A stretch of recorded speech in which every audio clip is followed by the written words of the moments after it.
Halo semuanya, malam-malam yang baru masuk, malam. Salam kenal ya. Perkenalin dulu, kalau namaku Carluisa. Oke, hari ini, topik kita hari ini itu happy is simple. Bahagia itu sederhana. Nah, boleh nggak kalian coba sharein hal sederhana apa atau hal kecil apa yang bisa membuat kalian happy sih? Coba share ya, coba share. Oh, sepedahan sama teman-teman aja juga seneng ya, pasti ya. Oke. Udah social distancing belum? Rukun sama pasangan, iya bener banget. Rukun sama pasangan aja itu udah happy ya. Oke. Ada lagi?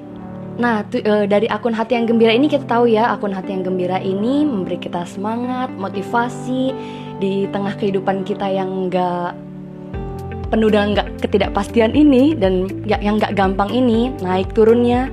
Tapi semoga dari akun hati yang gembira ini kita bisa terus gembira, bisa diingatkan untuk terus happy dan bisa terus bersikap positif. Oke. Nah, nanti aku tuh nggak sendirian teman-teman di sini. Jadi nanti ada teman-teman dari BCS yang bakalan ngobrol sama kita. Nah, BCS itu apa sih? BCS itu komunitas anak muda, ada juga yang tua. Nah, kita di sini itu kita belajar bareng, kita sharing-sharing bareng, kita ngobrol bareng. Nah, dan di sini tuh kita belajar untuk berdampak bagi orang lain. Nah, biasanya kita kumpul tuh di daerah Central Park. Oke. Nah, ini IG live kita yang kedua, teman-teman. Jadi, yang minggu lalu kalian ada yang masih ingat nggak? Pernah ikutan nggak yang minggu lalu? Minggu lalu itu kita bicara tentang happy mind, happy soul. Nah, kalau hari ini, minggu ini nih, kita ngomongnya agak berbeda nih. Jadi, happy is simple. Gimana sih untuk supaya kita bisa lebih happy lagi? Oke, nggak berlama-lama lagi, kita langsung invite teman-teman dari BCS ya. Oke. Ini teman-teman ini namanya Cemega dan Valen. Nanti kita kenalan lebih jauh lagi. Bisa terdengar? Oke, sip. Oke. Halo, gimana Valen? Akhirnya masuk ya, bisa masuk. Oke, gimana Mega, Valen, hari ini udah ngapain aja? Jadi tadi sepedaan pagi-pagi lumayan lah ya. Oh, sepedaan. Oh, tadi tuh ada teman-teman juga yang sepedaan juga tuh sama teman-temannya. Kamu sepedaan sendiri atau bareng siapa? Iya, apa sih sebenarnya? Ya, melalui gimana sebenarnya hari ini? Iya, happy sih hari ini. Makannya cukup, tidurnya juga cukup, happy. Iya, nih aku kenalin dulu ya. Di sebelah sini ada Cemega yang nggak pakai kacamata itu. Cemega, dia itu konselor dari komunitas kita. Iya, Cemega yang nggak pakai kacamata, Cemega. Nah, terus yang di sebelahnya yang pakai kacamata itu namanya Valen. Valen itu konsultan dari hotel dan resto. Oke, yang suka makan nih siapa nih teman-teman yang suka makan? Oke, nah hari ini, Cemega, Valen, hari ini tuh topik kita tuh happy is simple. Nah, kita bakal ngobrolin dari konsep minimalism. Nah, kalau menurut kalian gimana nih? Mulai dari siapa dulu nih? Kalian dulu ya. Kalian dulu ya. Kalau minimalisme itu sebenarnya konsepnya lumayan menarik ya. Kalau dulu sih aku lihat si Raditya Dika, dia itu kayak cuman beli barang itu yang penting. Kayak misalnya contohnya dia punya jam ada 10, tapi dia cuma dia jualin tuh dia cuma beli satu yang menurut dia itu valuable banget. Kayak gitu. Di YouTube. Iya. Jadi topik kita hari ini kan happy is simple ya. Mungkin kalau viewer di sini pada awalnya berpikir bahwa simple adalah sederhana. Ya, tentu di dalam kata simple itu sendiri tentu ada maknanya sederhana ya. Cuman di sini kita mau obrolin lebih detailnya kepada konsep minimalism. Nah, tadi Valen kasih contoh dari yang Raditya Dika itu keren banget. Jadi dari 10 cuma disimpan cuma satu aja. Jadi memang konsep minimalisme itu sendiri pada dasarnya adalah living with less. Oke. Kita hidup dalam kehidupan kita sehari-hari dengan barang-barang yang tidak terlalu banyak. Itu sih. Jadi kalau misalnya teman-teman pernah dengar nggak ya, orang yang bernama Marie Kondo? Marie Kondo itu dia sering sekali dikaitkan dengan minimalism. Louis pernah dengar nggak? Pernah dengar sih Teh. Iya gimana? Nah, jadi lipat baju supaya tempat di dalam lemari, kamar itu bisa muat dengan baik. Jadi dia itu ratu organizing barang, gitu kan ya? Dia nggak? Dia punya channel itu di Netflix. Jadi kalau teman-teman mau lihat, dia bisa lebih ngerti konsep minimalisme itu sendiri. Cuman kalau Marie Kondo itu sedikit berbeda ya. Kalau konsep awalnya untuk minimalism kan living with less. Jadi kita kalau punya barang sekian banyak, kita buang atau kita donasikan barang-barang yang kita nggak pakai. Cuman kalau Marie Kondo itu dia bilang kita nggak hanya membuang barang yang kita nggak pakai, jadi fokusnya bukan di situ, tapi bagaimana kita keep barang yang bagi kita itu Oke, Cek, kayaknya itu speakernya agak suaranya lebih digedein deh, Cek. Kayaknya suaranya kurang jelas deh. Iya, katanya Pui Hong bilang suaranya Kak Mega kurang jelas. Oke.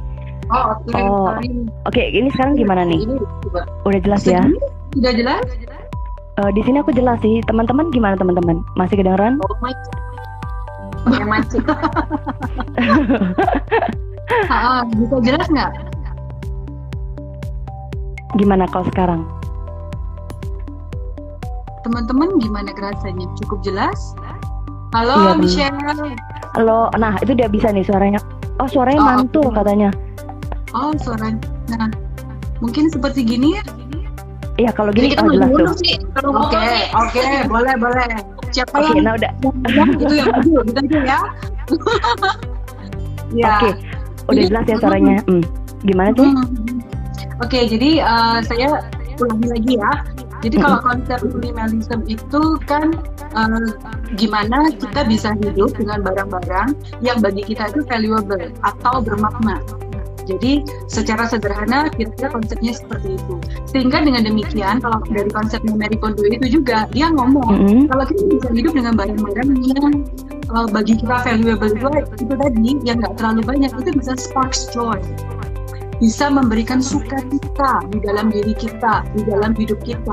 Ketika kita bisa sort barang-barang yang ada di sekitar kita dan kita juga mengorganisirnya. Kira-kira Oke. Oh, berarti intinya itu saat kita membereskan barang-barang kita yang berantakan, itu kita bisa memberikan kebahagiaan itu sendiri ya. Yes. Oke. Aku juga pernah sih ngerasa baru-baru ini waktu pas sebelum COVID ini aku udah mulai agak ada kebiasaan dikit sih, kayak kebiasaan untuk coba hal-hal yang nggak begitu penting itu agak disortir, barang-barang yang nggak diperluin dirapihin lagi, ada yang dibuang juga. Dan memang sih waktu pas kerja kalau misalkan lihat barang yang berantakan itu tuh kayaknya agak males, jadi ada rasa males itu sendiri. Tapi kalau misalkan lihat udah rapi sih udah kayak oke, jadi semangat buat kerja lagi nih, Cek. Oke, kalau Valen gimana, Valen? Kalau aku sih kemarin tuh sempat kayak yang cewek-cewek biasa switch tas. Oh, tas. Cewek banget ya. Iya nih, biasa kan cewek-cewek kan suka nih, ya kita mah tahu lah ya. Kalau cewek-cewek kan suka beli tas banyak. Misalnya tasnya ada 10, hari kan cuma 7 saudara-saudara ya. Cuma 10. Ini kamu kelebihan hari itu. Ya, jadi sehari bisa pakai 1,5 hitungannya kan. Jadi kalau aku sekarang hitungannya aku kayak beli tas itu kayak misalnya tas jalan ya udah 1 tas, misalnya beli tas 1, terus tas buat apa sih kerja 1. Jadi kayak semuanya tuh punya itunya satu gitu. Jadi pas mau kerja ya udah tas ini, kalau pas jalan ya udah tas ini gitu loh. Jadi nggak perlu milih-milih. Iya, soalnya milih tas itu lumayan makan waktu saudara-saudara. Bener nggak teman-teman? Coba di ini deh. Oke. Milih tas aja itu makan waktu loh, bisa ambil 10 menit 5 menit loh. Jadi supaya nggak gitu ya. Iya. Gitu. Oke, berarti dari minimalisir barang kita yang mau kita pakai itu juga lumayan bisa menghemat waktu juga lebih tepatnya ya, jadi bisa lebih Ya, tenang juga. Oke. Nah, teman-teman ada nggak nih yang bisa coba kebiasaan ini? Ada yang pernah coba udah mulai gitu, udah mulai di sortir-sortir barang-barangnya? Mungkin kalau yang belum bisa coba di praktekkan mungkin. Oke. sebenarnya kadang soalnya kita tuh lebih apa? Sebenarnya kita tuh nggak perhatiin tuh yang kita buang tuh sebenarnya waktu. Dari minimalism itu kita jadi fokus ke hal yang penting. Nah itu tapi kita cuman kan oh ya udahlah mungkin dari sisi ekonomis, sisi finansial kayak lebih apa, terus dari sisi barangnya tahan lama. Tapi sebenarnya kan harusnya tuh waktu kayak tadi pilih tas kan sebenarnya kan makan waktu ya. Kalau sekarang sih aku lagi minimalismnya itu ke Instagram, sosmed sih sebenarnya. Jadi kadang kan pasti saudara-saudara teman-teman kan pasti suka nggak sih kayak nge-scroll yang scrollnya tuh nggak jelas gitu loh, kayak agak buang-buang waktu sih sebenarnya, tapi suka kan sebenarnya scroll kayak gitu kan. Kayak gitu loh. Jadi aku tuh kayak apa kayak following, mulai lihat nih follownya siapa aja sih yang penting, misalkan tentang kesehatan, ya udah kesehatan pilihnya yang siapa-siapa, terus yang entertain pilihnya siapa-siapa. Jadi kayak nggak wasting time gitu loh, buang waktu ke scroll yang nggak jelas. Karena kan soalnya kayak apa gosip, kita suka tuh gosip tuh. Nah kayak gitu, kayak gosip-gosip lumayan ya sebenarnya mempengaruhi pikiran gitu loh. Jadi kayak minimalismnya itu lebih ke si sosmednya masih kepikiran kalau aku gitu. Oke, kalau Cek Mega gimana Cek? Tadi kan Valen. Kayak Valen juga ya. Jadi kan kalau di dalam konsep ini jadi masih jadi bener sekarang kayak gini. Bisa deh. Oke. Nah, jadi kan kalau dari konsep minimalism ini sendiri, mungkin poin yang bisa kita tangkap ya, atau yang bisa kita pegang adalah bagaimana kita keep barang yang hanya add value ya buat kehidupan kita. Kalau tadi kan Valen ngomongnya tentang sosial media, berarti kamu akan sort akun-akun yang hanya penting atau memberikan manfaat buat kamu, gitu kan ya? Oh sorry. Oke. Ya, jadi kalau Valen kan seperti itu ya. Nah jadi kalau itu tadi ketika kita ngomong barang, kalau Valen ini sudah berpindah nih aspek yang lain, ngomongnya dia tentang bagaimana menerapkan minimalisme itu di dalam pikiran dia, sehingga dia hanya mengisi pikirannya dengan hal-hal yang bagi dia bermanfaat. Dan itu tentu memberikan hal yang baik juga ya buat kehidupan dia juga, seperti itu. Kalau saya sih seringkali teman-teman coba pernah nggak ya punya pengalaman kalau misalnya di dalam sosial media itu kan kadang-kadang kita suka ya nggak sengaja itu membandingkan diri dengan orang lain. Itu sering banget sih. Sering. Ya, jadi kalau misalnya kita lihat, waduh orang ini lebih sukses dari gua, orang ini lebih hebat dari gua, atau mungkin kalau yang udah punya pacar, punya minat, gua kok belum. Nah, kadang-kadang hal seperti itu bisa membuat kita mempertanyakan diri kita sendiri juga. Self-worth kita juga. Jadi kalau saya setuju sih dengan apa yang lihat.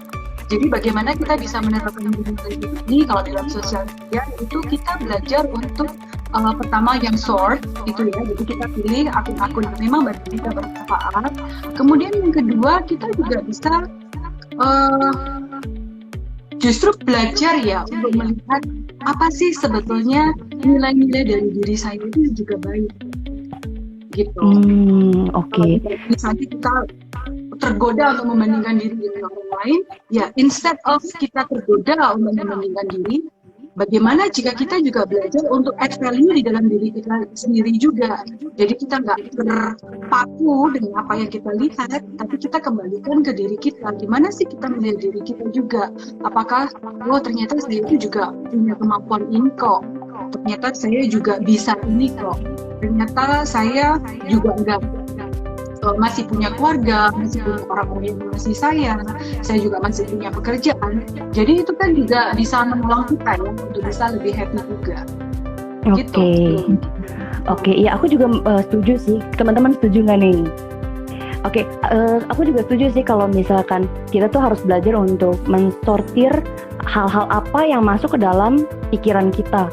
Karena itu banyak, kalau terlalu banyak yang negatif atau misalnya yang kan pasti kan ada kan informasi yang positif, ada informasi yang negatif juga. Nah kalau kebanyakan yang negatif dan kita nggak pilih-pilih nih, itu lumayan bisa mengganggu kesehatan mental kita juga ya. Benar. Jadi sebenarnya nggak cuma membuang juga, tapi kita juga harus belajar untuk memasukkan hal-hal yang baik, hal-hal yang benar, hal-hal yang enak didengar juga di kita. Nah, teman-teman, menurut kalian nih, teman-teman viewer, menurut kalian hal-hal positif apa sih yang bisa kita lakuin? Menurut kalian, ayo coba hal-hal positif apa yang kalian bisa lakuin supaya mendengar yang tadi nih, hal-hal positif apa nih yang bisa dilakuin menurut kalian? Kalau tadi ada tuh teman-teman yang bilang baca buku. Ada juga yang bilang baca novel, itu juga oke juga. Ada juga yang bilang sepedahan, olahraga, itu juga oke sih. Oke. Kan dari buku, dari novel. Iya. Suaraku kedengeran sih? Nilai-nilai juga yang bisa kita pelajari dari buku-buku yang kita baca juga. Benar. Tentu kita memilih.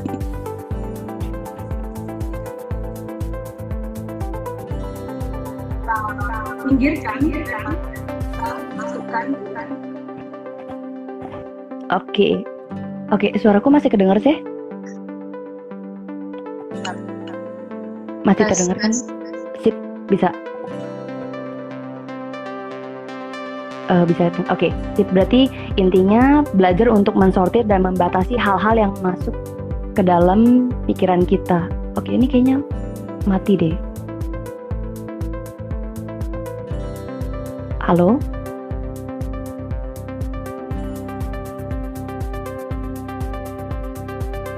Halo, kalau suaraku kedengeran teman-teman?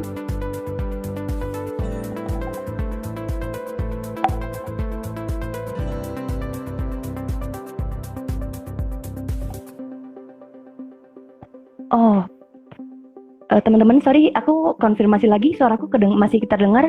Kayaknya C Mega dan Valen ini deh, kemati. Tunggu sebentar ya. Oke, teman, ada yang bilang menolong orang yang membutuhkan adalah hal yang positif juga. Oke, keren banget. Kamu bisa berpikir gini tuh, keren. Kedengeran, oke. Oke, kita tunggu dulu ya teman-teman yang lain ya.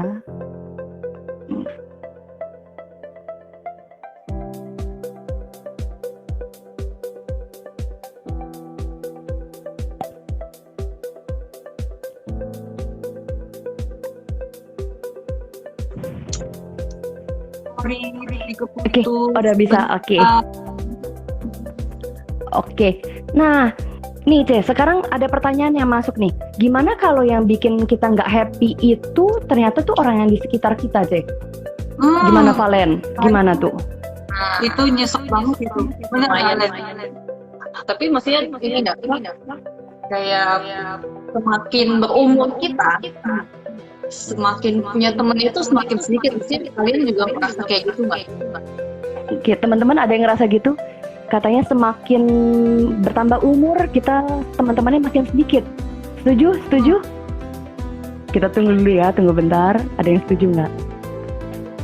Nah soalnya nggak tahu juga sih kenapa ya kira-kira ya. Kalau aku sih kayak udah lebih mulai mensortir kayak siapa nih yang benar-benar jadi circle-nya aku gitu loh.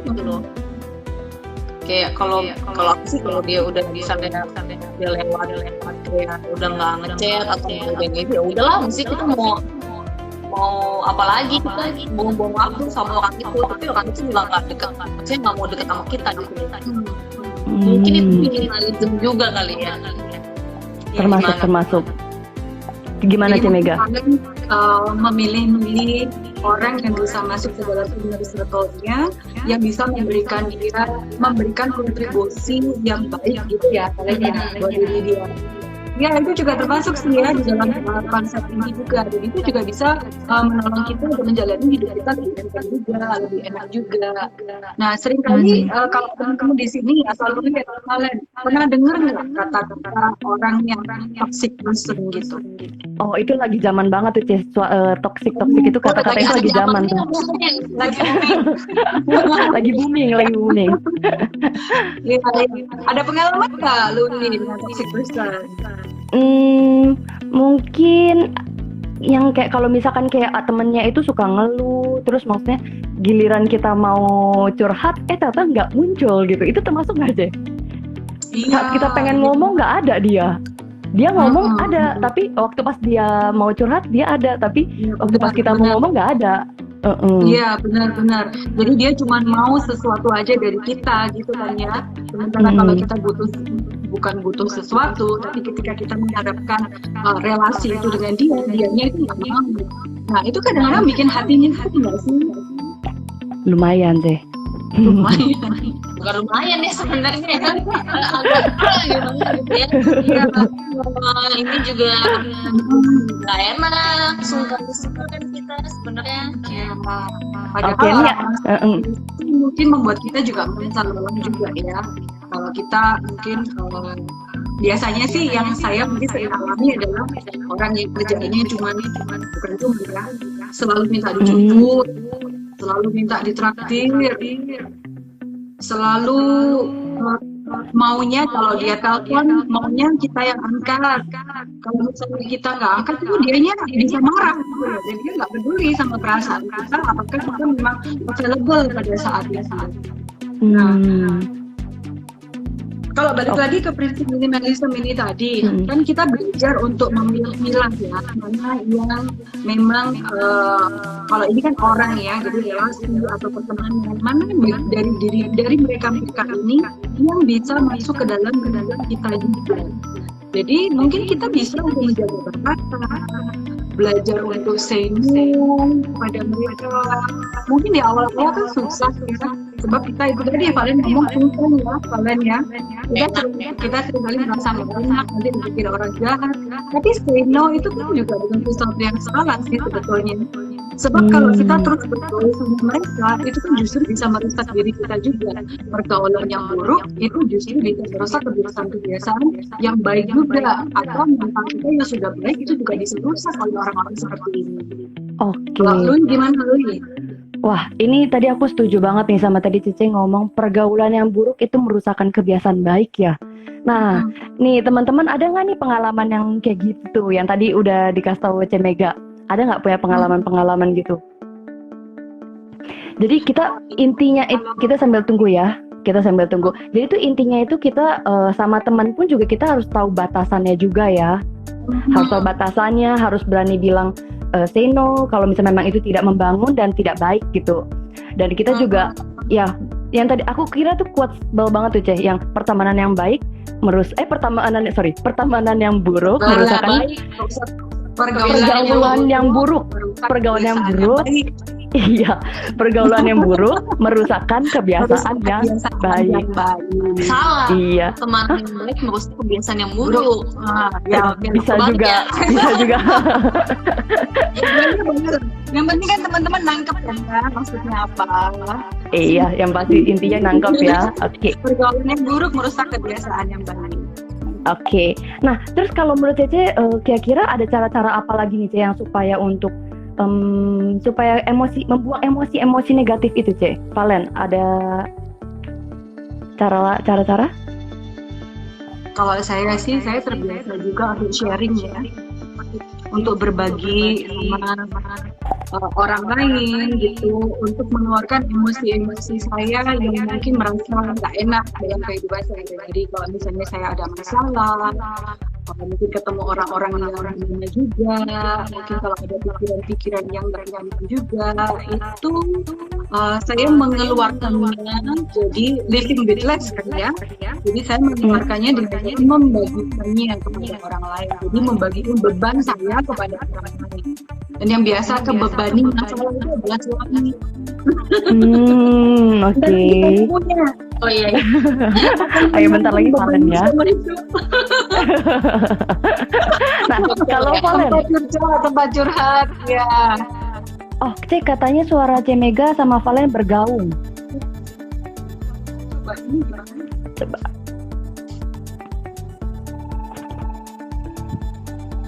Coba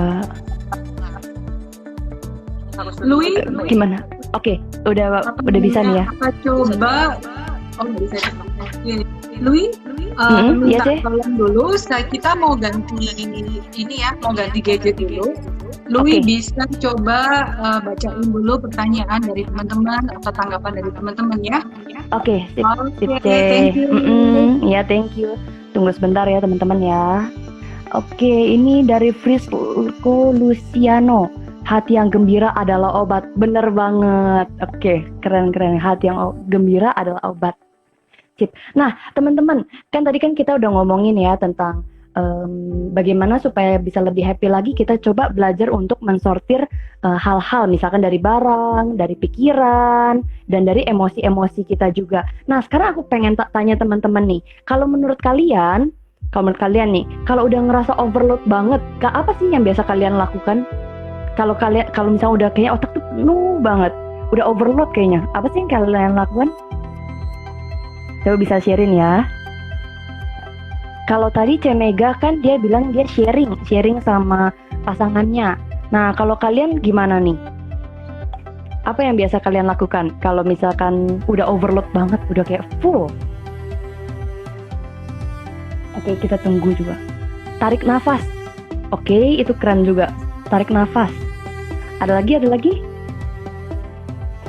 Bener sih, kalau misalkan udah deg-degan banget, aku juga sering sih tarik nafas, keluarkan. Tarik nafas, keluarkan. Itu jadi lebih agak bisa membantu gitu. Benar-benar biar nggak terlalu overload. Oke, keren. Ada lagi? Oke, kalau nggak olahraga itu juga oke sih, mengeluarkan yang negatif-negatif itu. Olahraga itu oke juga. Jalan-jalan refreshing atau menyendiri sama Tuhan. Wah, ini rohani banget ya. Jalan-jalan refreshing dan menyendiri sama Tuhan. Keren. Oke, Leoni, jalan-jalan aja. Oke, nah tapi kalau sekarang kan lagi disedikitin jalan-jalannya. Oke. Tadi Cemega sama Valen bilang kalau misalnya untuk ya happy, ya coba kita mulai dari sortir barang, mind, emotion, dan jangan nggak hanya membuang, tapi memasukkan hal yang baik juga ke dalam hati kita dan pikiran kita. Oh, berarti tadi salah satu caranya tadi ada teman-teman udah bilang salah satu cara mereka kalau misalkan lagi overload, kalau Cece kan sharing. Kalau tadi ada teman-teman yang olahraga, ada yang ketawa, ada yang menyendiri dengan Tuhan. Itu keren banget, keren sih jawabannya. Oke, nah kalau Valen gimana? Ini pertanyaannya apa ya? Pertanyaannya kalau misalkan udah overload gitu, apa yang biasa kamu lakuin sih untuk supaya membuang emosi-emosi negatif itu? Biasanya sih merenung ya, atau enggak diem ngapain gitu loh. Oke, merenung ya. Rebahan apa gimana ya? Bukan ya? Oke, merenung, sharing. Sharing sih, kalau nggak merenung sharing biasa. Oke, merenung dan sharing. Kalau aku sih biasanya nih ya. Maaf sih. Iya.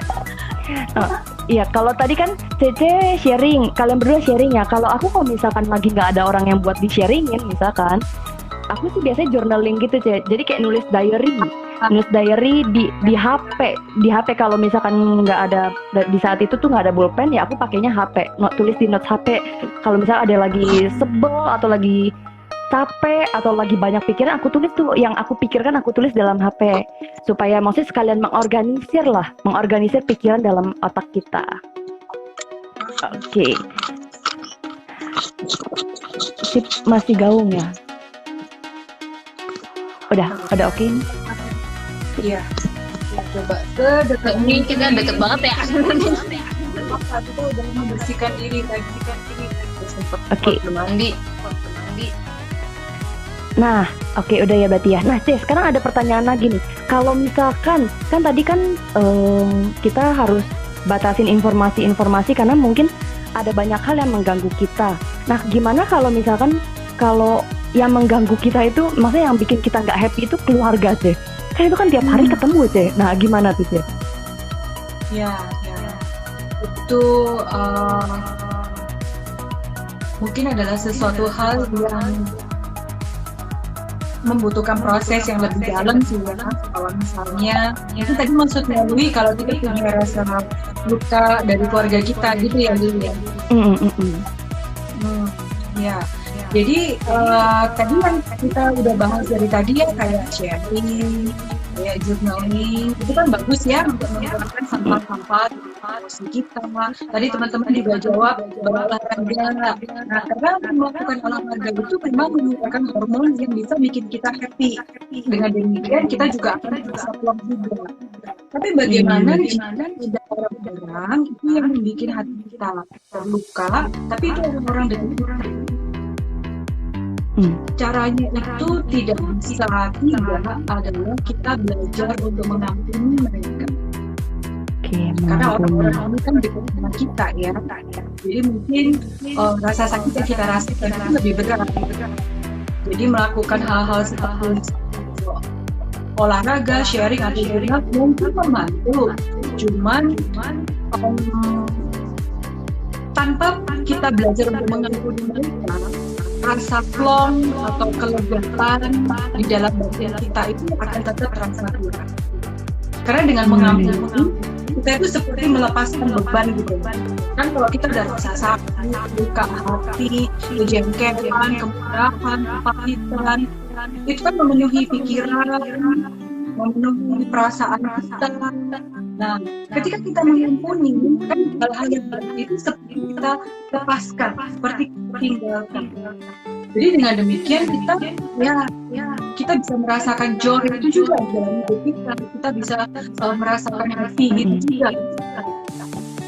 Oke, keren. Berarti belajar mengampuni mereka tiap hari itu diampunin gitu. Misalkan kalau kesel ya tapi tetap aja diampunin gitu ya, Ci ya.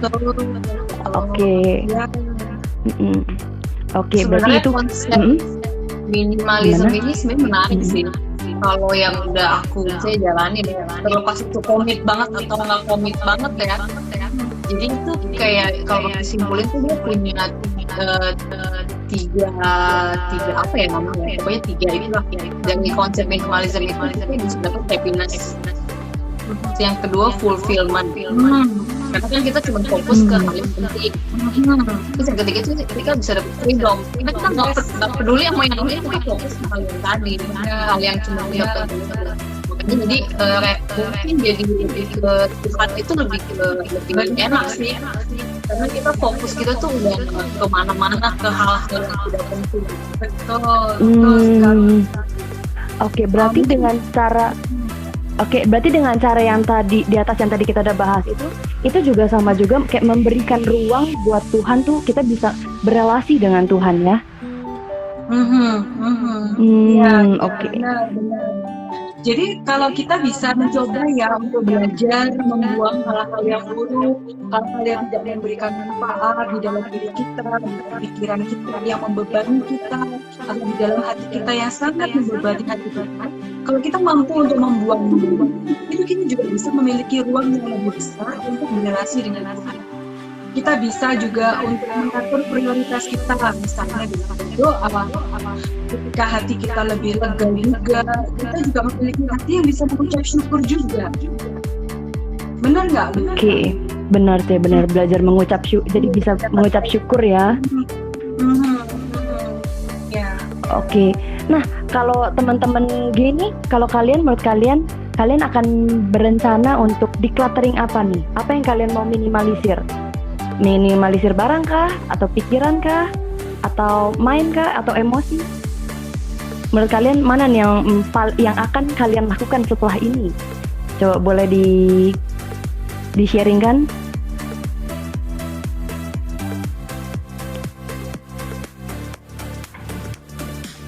Oh, masih bergaul ya?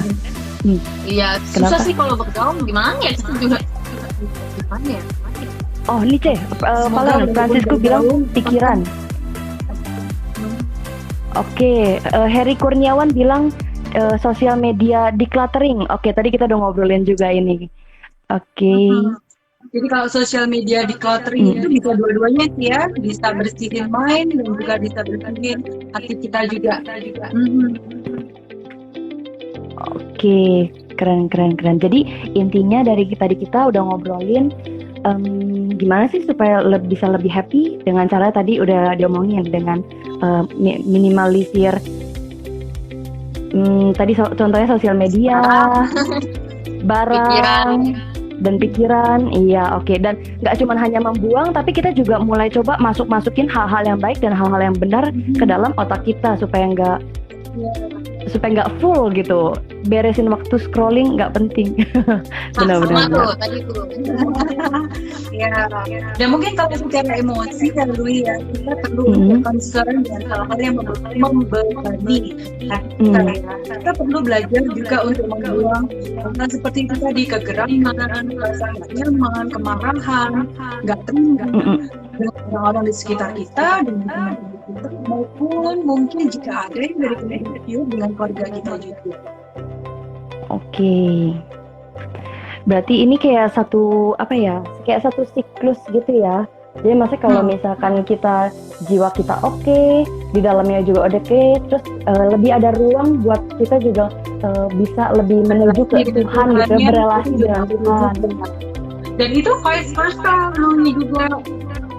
Jadi tidak hanya pikiran emosi membuat kita bisa berelasi dengan Tuhan, tapi kalau kita relasi kita dengan Tuhan itu juga baik, bisa dilakukan dengan baik juga, maka kita juga bisa mendapatkan kekuatan dari Tuhan ya untuk bisa melepaskan hal-hal yang berat-berat itu. Kalau di dalam pikiran kita kan mungkin juga ada kecemasan tentang masa depan, kekhawatiran tentang kehidupan kita di hari-hari mendatang. Kan itu mungkin juga ada ya. Pikiran semacam itu kan juga membebani hidup kita juga. Itu makanya kita perlu untuk membuangnya secara perlahan. Oke, membuang secara perlahan. Oke. Oh, tadi ada Franciscus bilang ambil banyak pengalamanmu yang bernilai positif. Oke. Belajar dari pengalaman ya, berarti intinya ya. Oke, keren. Kalau pengalaman yang bernilai positif gitu kan ya. Berarti siapa? Franciscus. Franciscus. Franciscus memilih untuk add value di dalam kehidupannya dengan pengalaman-pengalaman yang bernilai positif. Itu keren banget. Bagus, lanjutkan Franz, lanjutkan. Oke. Nah, jadi hari ini kita udah belajar banyak banget ya, tadi udah dengar ngobrol-ngobrolan kita berfaedah sekali. Jadi kita kembali diingetin lagi, ya sebenarnya happy itu ya is simple gitu. Gimana caranya? Ya salah satunya dengan ya hanya menyimpan hal-hal yang positif, hal-hal yang penting dan hal-hal yang bermanfaat bagi kehidupan kita. Salah satunya tadi ya ada minimalisir barang. Nah, kalau yang minimalisir barang ini ya ini preferensinya teman-teman aja ya, kalau mau coba silakan. Nah, tapi kalau misalkan untuk yang pikiran sama emosi itu penting banget untuk kesehatan mental kita. Jadi dan terakhir tadi belajar untuk mengucap syukur, dan mengucap syukur itu pun juga bisa bikin kita lebih happy. Tuh, oke. Dan terus tadi juga ada caranya dengan kita journaling, dengan cara kita sharing sama teman-teman, itu juga oke juga. Dan maksudnya dengan setelah itu kita juga bisa setelah udah tenang, udah tidak disibukkan dengan hal-hal yang tidak bermanfaat, kita juga bisa punya relasi yang baik dengan Tuhan. Nah, saat kita udah punya relasi yang baik dengan Tuhan, setelah kita udah punya relasi dengan baik dengan Tuhan, ya kita akan bisa lebih berdampak gitu buat teman-teman kita sekalian juga. Iya, dan kita relasi dengan orang-orang lain pun juga bisa lebih baik juga gitu. Jadi perbaiki semua ya. Benar. Oke. Thank you banget ya Ce hari ini ya. Benar-benar menurut aku ini hari ini thank you juga Valen. Thank you juga sih. Thank you ya teman-teman. Semoga obrolan kita yang barusan tadi itu bisa menjadi berkat buat teman-teman dan bisa membuat perubahan dalam kehidupan teman-teman semua. Oke. Buat tadi yang mungkin yang belum datang or tadi telat datang. Nah, nanti aku save video ini nanti kalian bisa lihat lagi. Oke, sampai sini dulu ya obrolan kita. Thank you Sebentar, semuanya. aku punya Oke. satu hal. Iya, Tadi kita kan kenapa sih? banyak ngomong tentang sosial media, tentang gimana kita unfollow media-media yang mungkin nggak penting-penting ya buat kita ya. Mm-mm. Tapi kalau Iya. untuk akun Hati yang Gembira, teman-teman yang masih viewer, itu boleh silahkan follow. Itu juga akan memberikan hal-hal yang positif buat kita juga. Dan juga kalau teman-teman mau melihat kegiatan dari komunitas kita di CS Jakarta, jangan lupa juga ya follow kita juga. Iya, bener tuh. Ada di sini. Iya, sorry. Iya. Bisa diketik BCS Jakarta. Oke, BCS Jakarta. Ingat ya teman-teman, BCS Jakarta dan Hati yang Gembira. Hati YG Gembira. Gembira. Iya. Oke, thank you semuanya. See you next time ya. Thank you. Yo, bye-bye. Bye-bye teman-teman.